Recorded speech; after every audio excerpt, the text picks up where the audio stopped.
Благодарам на присуството, особено што во попладневните часови дојдовте. Денеска сме во посета на општина Росоман, во моментов сме во населеното место Сирково, каде што поразговаравме со жителите за сите актуелни прашања. Можам да кажам една работа која што сега договоривме со жителите, имајќи предвид дека идејата на овие посети е да слушнеме од прва рака кои се барањата и потребите на жителите, истите да ги преточиме во програмата која што ВМРО-ДПМН ќе работи за следните парламентарни избори. Знаете дека се гради експресен пат од Грацко до Прилеп. Тој експресен пат треба да значи побрз транзит за целиот Пелагонски регион. Жителите од ова населено место побараја да имаат директен приклучок, односно да се изгради клучка која што директно ќе го поврзи селото со експресниот пат. Се договоривме дека тоа ќе се направи и јас презодов оврска и како носител во четвртата изборна единица да после формирањето на влада предводена од ВМРО-ДПМН го реализираме ова прашање, односно да се изгради клучка со цел да жителите од ова населено место имаат директен пристап на експресниот пат. Сега вториот дел е што за жал не сум оптимист дека експресниот пат брзо ќе се изгради, имајќи предвид темпото со кое што се работи, така што ќе остане обврска и на ВМРО-ДПМН да го изгради тој експресен пат, од причина што сите инфраструктурни проекти во Македонија се запрени, автопатот од Охрид до Кичево не се гради, како што не се гради ни експресниот пат од Прилеп до Грацко. Единствено за што се заинтересирани од актуелната власт на ДУИ и СДСМ се штетните договори со Бехтел и ЕНКА, каде што во моментов Македонија исплати 117 милиони евра на Бехтел и ЕНКА, 117 зрна песок не се ставени во градба на било што во држава. Видовте две пародии, едната пародија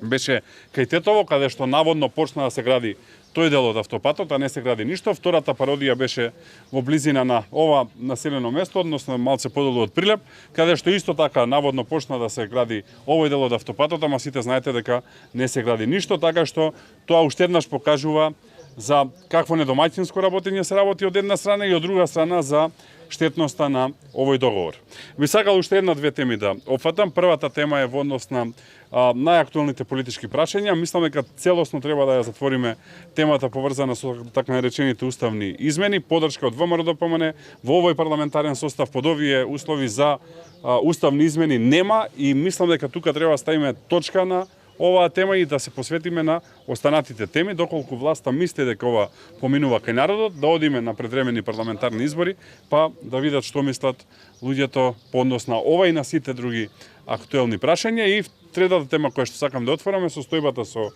буџетот. Според нашите знанија, дефицитот во моментов е далеку поголем од тоа што е проектирано и од тоа што треба да е за првото тромесечие и второто тромесечие кое што е во тек, така што еве апелирам до Министерот за финансии и до владата да одговорат колкав е дефицитот во буџетот во моментов и на кој начин планираат да го финансираат тоа. Оние приказни кои што ги раскажуваат во јавност дека граѓаните ќе купуваат обврзници, односно дека ќе можат да го финансираат дефицитот во буџетот, мислам дека се апсолутна глупост, од причина што и она малце што го имаат заштедено граѓаните не треба да го потрошат и да го фрлат во дупка со неизвестност дали било која може да им се врати. Јас се застанам тука, ако има прашања, еве, поведете.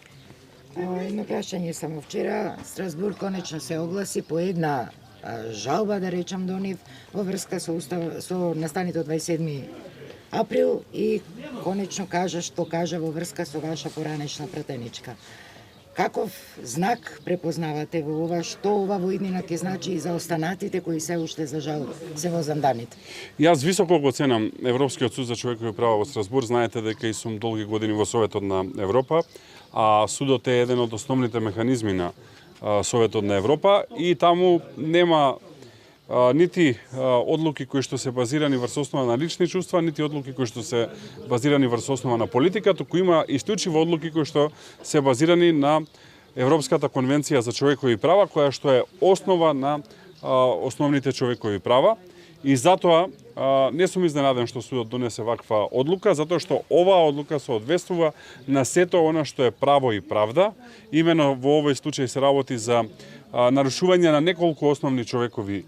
права и судот јасно потврди дека тие основни човекови права биле нарушени, што уште еднаш покажува дека целиот случај со 27 април и судењето на луѓето после тоа е политички мотивиран, не е базиран врз основа на правото, туку е базиран врз основа на политички одлуки и сум убеден дека ова што го почна Европскиот суд за човекови права во Страсбург ќе продолжи и за другите жалители таму, затоа што е јасно